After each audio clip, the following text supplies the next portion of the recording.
Our resident lawyer, Despina Priala of boutique law firm Priala Legal in Runaway Bay, is with us every Thursday to offer her legal expertise by providing some general advice on the latest hot topics. Of course, having experience spanning more than 25 years in the area of property and commercial law, she joins us now. Good morning, Despina. Good morning. Good morning, Steve. Good morning, Wayne. Morning, Despina, and welcome back after a couple of weeks. And as usual, we've got some very interesting things to talk about a little later on. We're going to talk about some changes that the Queensland Government is seeing in casual employment and what that means if you are a casual employee. We'll look at that a bit later on. But first, I think a topic that pretty much everyone has noticed over the past 6 months or so, the property market, as we know, on the Northern Rivers and on the Gold Coast has just absolutely boomed in the last 6 months. And there are a number of changes that are coming up that will actually affect anyone. Can we have a look at some of those changes as far as the property market goes locally? Yeah, absolutely. So the property market's been booming for the last 6 to 8 months. I'm sure everybody has recognised that wherever you are located, New South Wales or Queensland. And it's been astronomical, the amount of sales and purchases that have gone through, particularly off the plan projects as well, where people are buying off the plan early and securing their quote unquote investment from their perspective. So it really, really has taken off. And we have been flat out, I know, in our particular practice, and I know many other people have been in this area. And I think some of the things that have contributed to that, and I think you'll agree, is the Home Builder Grant. So that was one significant factor that's contributed to the growth. And I suppose it's accelerated people wanting to take advantage of the grant in this particular time of the year, because ordinarily this quarter from January to March, for example, that we've seen has not historically been this busy. It's actually usually a bit more quiet, and it's usually the quarter from April to 30 June that's actually quite busy. So we've actually seen almost a reverse happen, and I think that the Home Builder Grant has accelerated that, and I think the grant was a great incentive for people to get into the property market. And you mentioned because of course the Home Builder Grant has now come to an end. It has. So it actually, you had to sign a contract by end of March, and we are now in April. But the application for the Home Builder Grant, those applications had to be lodged yesterday. So that was the deadline, the 14th of April. So hopefully you have all lodged your applications.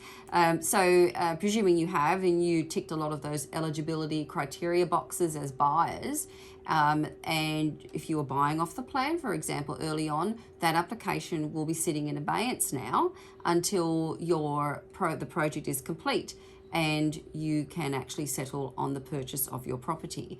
But definitely the Home Builder Grant was a great incentive. People took advantage. If you remember last year, it was $25,000 up until end of December, and we talked about this on the show before, and then it reduced to $15,000 up until end of March. So just the number of contracts that I've seen alone in our practice, I can tell you people took advantage of that quite extensively. And of course, that's one of the big changes. But the other big change, of course, involves the JobKeeper program and all of the issues surrounding that. So that means all of that money has dried up too. It has. And so I think we'll see some changes over the next few months anyway with people, their finances, the property market generally. I do, I'm not obviously a financial expert, but I do predict some changes will come about over the next quarter or 2 or 3 quarters, because those changes are significant, and when there are significant changes, it's going to have an impact somewhere down the track in the market. So having JobKeeper finish and the grant finish, yes, there'll be some changes as a result of that. But with the Home Builder Grant applications, like I said, they did close yesterday. So if you have your applications in and you've done everything you can to answer all the questions as best you can, that's great.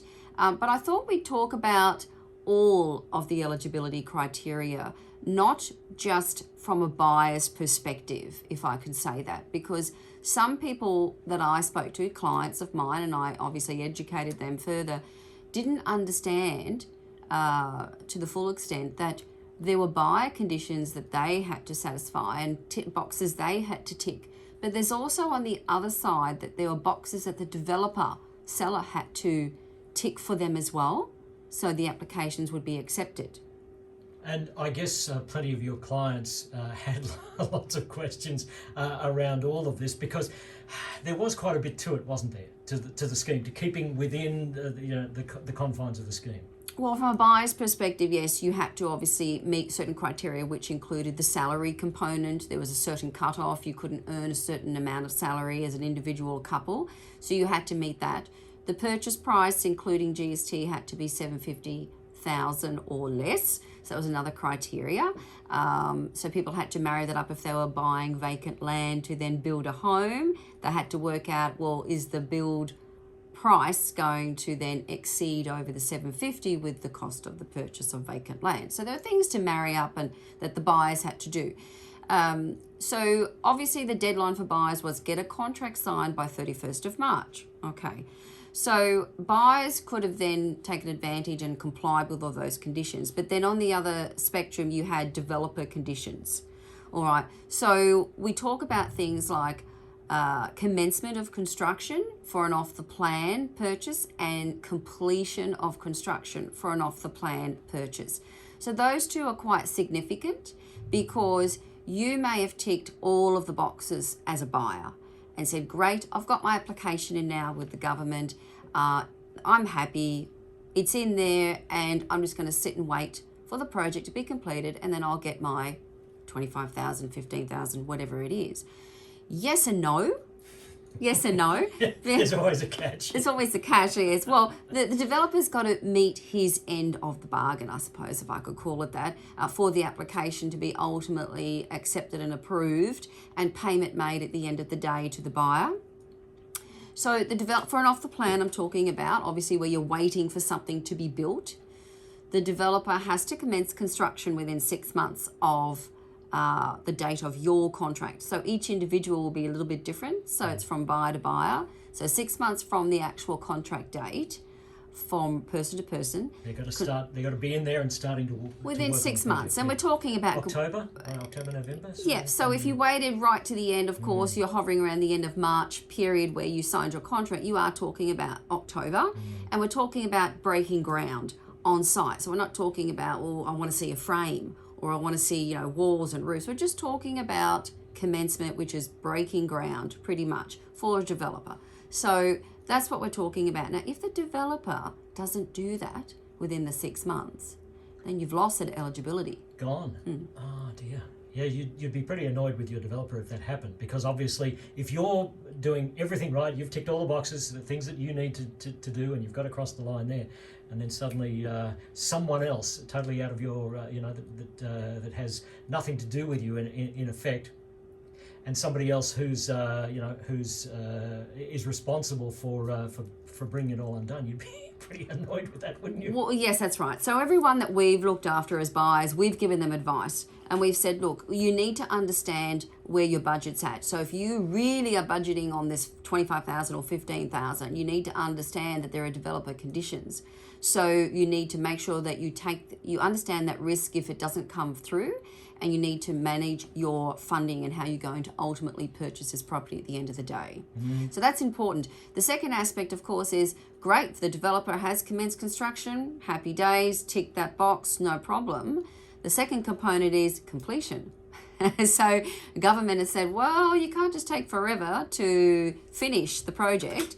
We have a cut-off date now of 30 April 2023. Is it looking like a lot of developers are going to be overwhelmed with building so much property from so much demand? This is it a bubble that we're going to be heading into at all? Potentially. History repeating itself. Well, maybe, yes. So I guess some developers will have to see how they manage this and how many projects they have on the go at the same time to see if they can actually get to that completion point for those buyers. Because the buyers will be watching that carefully for certain projects. Yes. Some might not care at the end of the day, but I think a lot will. And if the developer doesn't get to that point where they can take advantage and they've lost that eligibility, they won't be very happy. Can some developers see themselves being overwhelmed? Oh, I'm sure. Yeah. I'm sure. That's why we're talking about it today. That's right. So I think from a buyer's perspective, you've got to keep tabs on what's happening at the ground level, go back and visit the sales agents on site where the display suite usually is, and say, hey, what's happening every couple of months? What's happening? Get an update. Really, really important for buyers to understand that perspective for sure. Okay, so we're looking at 2023 now. Is there any chance, as Steve mentioned, I mean, obviously there's going to be a big lot of work that has to be put through in a fairly short space of time. Is there any chance perhaps that the government might get 12 months down the track, or get closer to that date and say, okay, we understand, there's been a huge demand. Obviously, we just can't keep up. Can we push it out a further 6 months or 12 months or whatever? Well, Is look, that a possibility? It's always possible, isn't it? And we've seen so many changes with the Queensland and federal government over the last year or so with COVID, for example, and new regulations being brought out. And we did see extensions with the grant being given from end of December to end of March. We did see extensions. It was originally 3 months to commence construction. They extended that to 6 months. This cut-off date of April 2023 was actually in October 2022, which was the original cut-off date, and they extended it to 30 April. So potentially it could be extended again. But I know I'm already hearing around the traps that the construction costs are already going up. They're already going up. So that may affect builders. And your question before, Steve, about will this impact on developers? What do they think? How will they manage it? The building costs are already going up by 10 to 15%. And will continue. And will continue. So it'll be interesting, won't it? What's your advice then, generally, for anyone who has their eye on this money and wants it as part of their the project? What's the general advice you would give them? Keep pressure on the developer, via the sales agents. So sorry guys, but I mean that's the only thing that the buyers can do. They're not allowed to walk on site. It's a workplace health safety hazard. You can't just go on and go, hey, what's happening with my lot? Well, it's not your lot yet. So you need to go back to the guys who originally sold you the lot, and I'm sure they'll be more than happy to give you updates as you put that pressure on them. All right, that's good advice. Keep phoning them every couple of months. Yeah, what's happening? This is Talking Law on Radio 97. Despina Priala is here to answer any questions you have on the law. She's more than happy to do that for you. All you need to do is drop us a line. It's breakfast@radio97.com.au, and we'll ask the question for you on your behalf.